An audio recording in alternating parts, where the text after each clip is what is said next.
সিলেটের গোপালগঞ্জ উপজেলার গোয়াইনঘাটে অবস্থিত রাতারগুল সোয়াইম্প ফরেস্ট বাংলাদেশের একমাত্র প্রাকৃতিক জলাভূমি। এটি দেশের ভেতরে একটি অনন্য ভ্রমণ কেন্দ্র, যেখানে সারা বছরই ভ্রমণপ্রেমীরা ভিড় জমায়। বিশেষ করে বর্ষা মৌসুমে বনটি হয়ে ওঠে দৃষ্টিনন্দন, যখন পানিতে ডুবে যায় বনভূমির অধিকাংশ গাছপালা। আর নৌকায় চড়ে ভেতরে প্রবেশ করলে মনে হয় যেন এক জাদুকরী জগতের প্রবেশ করা হয়েছে।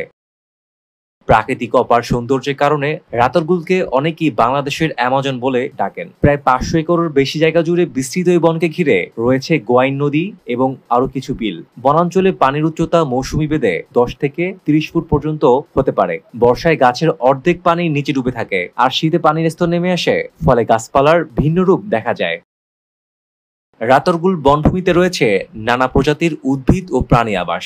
হিজল, করচ, বরুণ সহ নানা ধরনের জলজ গাছ রয়েছে এখানে। পাশাপাশি রয়েছে বিভিন্ন প্রজাতির পাখি, বানর, সাপ, মাছ ও উভচর প্রাণী। শীতে এখানে আসে অতিথি পাখি, যা ভ্রমণকারীদের বাড়তি আকর্ষণ। স্থানীয় লোকজনের ভাষ্যমতে এই বনভূমি মূলত বন বিভাগের অধীনে রয়েছে এবং সরকারের বিশেষ তত্ত্বাবধানে সংরক্ষিত। তবে পর্যটন মৌসুমে এখানে হাজার হাজার মানুষ আসেন প্রাকৃতিক সৌন্দর্য উপভোগ করতে। ভ্রমণকারীরা সাধারণত সিলেট শহর থেকে গাড়িতে করে গোয়াইনঘাট আসেন এবং সেখান থেকে নৌকায় চড়ে রাতারগুল বনে প্রবেশ করেন।